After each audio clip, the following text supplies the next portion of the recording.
ऋषि चिंतन। हमारे दुखी होने का कारण हम स्वयं ही तो नहीं। उत्कृष्ट और निकृष्ट दोनों ही स्तरों के व्यक्ति अपनी अपनी मान्यताओं के अनुरूप मार्ग निर्धारित करते हैं और उस पर कदम बढ़ाते हुए गतिशील होते चले जाते हैं। धीरे धीरे वे अपनी निर्धारित दिशा में काफ़ी प्रगति भी कर लेते हैं। वह प्रगति मनोयोग और श्रम पर निर्भर रहती है।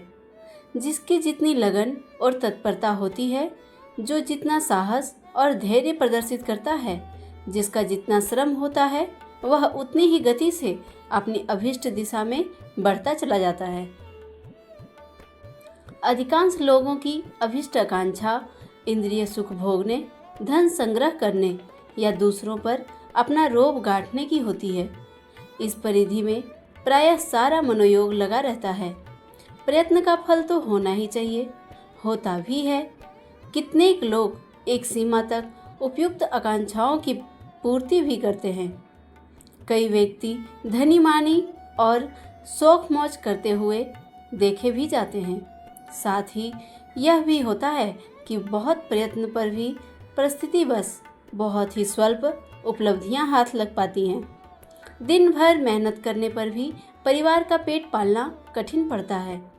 जितना भोगने और जितना संग्रह करने की लालसा रहती है, उसका एक स्वल्प अंश भी हाथ नहीं लग पाता।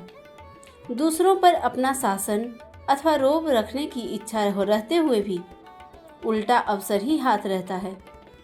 औरों के प्रभाव एवं दबाव में रहते रहते जीवन का अधिकांश भाग व्यतीत हो जाता है। इच्छा करना ही पर्याप्त नहीं होता, उसकी पूर्ति के लिए उपयुक्त साहस, श्रम, योग्यता, प्रतिभा, अवसर आदि अनेक अन्य साधनों की भी आवश्यकता रहती हैं। वे सभी उपयुक्त मात्रा में जुटाए जा सकें तो सफलता का पथ प्रशस्त होता है, अन्यथा असफलता का ही मुंह देखना पड़ता है। आकांक्षा की तुलना में जो नगण्य सी सफलता मिली, उसी से मन मारकर काम चलाना पड़ता है। आकांक्षा के अनुरूप परिस्थिति न मिलने से असंतोष एवं विक्षोभ रहना स्वाभाविक है। आज अधिकांश व्यक्ति ऐसे ही असंतुष्ट एवं क्षुब्ध दिखाई पड़ते हैं। वे अपने को असफल एवं अभागा मानते हुए जिस तिस पर दोषारोपण करते हुए किसी प्रकार मौत के दिन पूरे करते हैं। जिन्हें कुछ सफलताएं मिली भी हैं, वे उनकी आकांक्षाओं की तुलना में बहुत स्वल्प होती हैं। दूसरों की दृष्टि में सुखी संपन्न दिखते हुए भी वे अपनी दृष्टि में अभावग्रस्त ही बने रहते हैं। इस प्रकार सफल और असफल कहे जाने वाले दोनों ही वर्ग के लोग अपने आप में दीन दरिद्र ही होते हैं।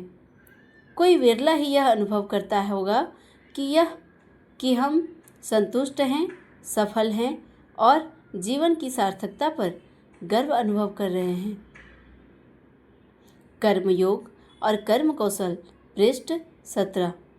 युग ऋषि तपोनिष्ठ पंडित श्री राम शर्मा आचार्य।